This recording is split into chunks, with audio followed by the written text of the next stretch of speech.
I'm joined now in studio by Senator Elissa Slotkin. Thanks for joining us this morning. Thanks for having me. As Rachel pointed out, I know you've received death threats, bomb threats. I just want to read again what the president has been putting on his social media. He is not backing off overnight, calling you again traitor, sedition at the highest level, a major crime. This all started on Thursday.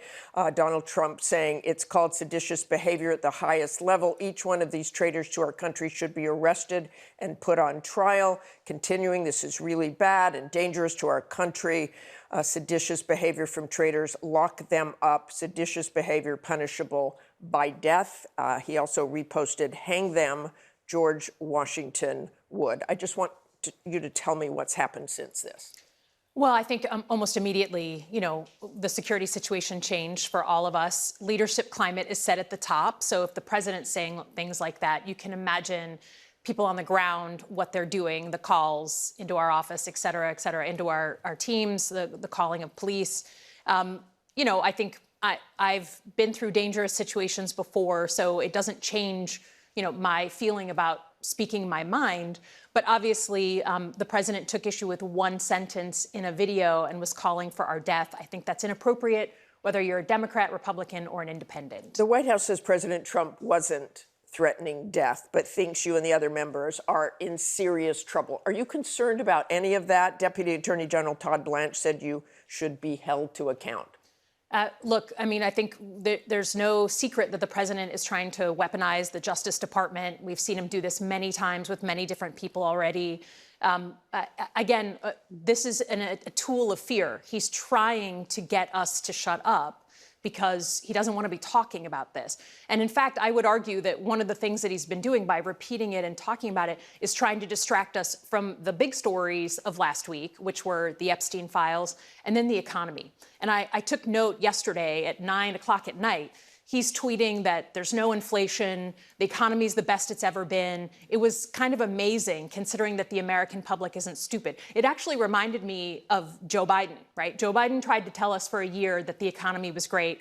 Now this president, who ran on lowering costs for Americans. But you changed the subject with that video as well. Sure. And here's what White House Press Secretary Caroline Leavitt said about your video. They're suggesting, Nancy, that the president has given illegal orders, which he has not. Every single order that is given to this United States military by this commander-in-chief and through this chain of command, through the Secretary of War, is lawful. Is that an accurate statement? So I think the reason we put that statement out is because the sheer number of, frankly, young officers who are coming to us and saying, I just am not sure, what do I do? I'm in Southcom and I'm involved in the National Guard. I'm just not sure, what do I do? And I think, look, you don't have to take my word for it. We've had report after report of legal officer, JAG officers coming forward and saying, look, I push back on this. I'm not sure that this is legal. There is such things as illegal orders. That's why it's in the Uniform Code of Military Justice. Going back to Nuremberg, right? And it's a totally benign statement.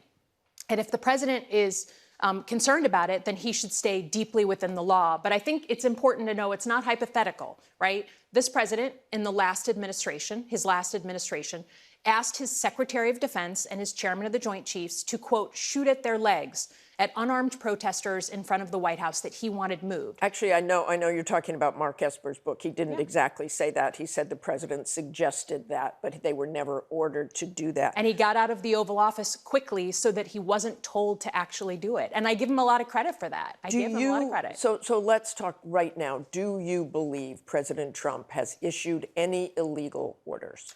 To my knowledge, I am not aware of things that are illegal, but certainly there are some legal gymnastics that are going on with these Caribbean strikes and everything related to Venezuela. And I think that's why... And be specific about that. Let me read you what Senator Lindsey Graham said about your video. You owe it to the men and women in the military to be specific about what you are talking about. What these senators and House members did was unnerving, and it was unconscionable to suggest that the President of the United States is issuing unlawful orders without giving an example. Yeah. So for me, my primary concern is the use of U.S. military on American shores, in our cities and in our streets. We've seen now the courts overturn the deployment of U.S. military into our streets, including here in Washington, D.C. when you look at these videos coming out of places like Chicago, it makes me incredibly nervous that we're about to see people in law enforcement, people in uniform military get nervous, get stressed, shoot at American civilians. It is a very, very stressful situation for these law enforcement and for the communities on the ground. So it was basically a warning to say, like, if you're asked to do something, particularly against American citizens, you have the ability to go to your JAG officer and push back. And with these service members calling you, couldn't you have done a video saying just what you just said? If you are asked to do something, if you are worried about whether it is legal or not, you can do this. It does imply that the president is having illegal orders, which you have not seen. I think for us, it was just a statement widely, right? We say very quickly and to all the folks who come to us, this is the process. Go to your JAG officer, ask them for explanation, for top cover, for their view on things. We do that on a case-by-case basis, but we wanted to speak directly to the volumes of people who had come to us on this. And it is very clear that no one should follow an illegal order, but it's very murky when you look at what is an illegal order. And if you go into morally, ethically, that's a pretty tough thing to look at and say, how do I navigate this? Look, if you're going back to Nuremberg, right, that, well, they told me to do it, that's why I murdered people, is not an excuse. If you look at popular culture, there's like, you watch, A Few Good Men, like we have plenty of examples since World War II in Vietnam where people were told to follow illegal orders and they did it and they were prosecuted for it. So the best thing for people to do is go to their JAG officer, their local law enforcement or a legal officer in their unit and ask for some explanation, ask for help, and that's what we've been advising people to do. You are on the Senate Armed Services Committee. What are you seeing in terms of Venezuela? Do you think there will be further action by the president? Well, certainly the sheer size of the military buildup in and around Venezuela, you have to assume that when superpowers put that much force into an area that they're going to use it. They've brought in aircraft carriers, they brought in F-35s. I think the cost already is $1 billion to move all that force into theater.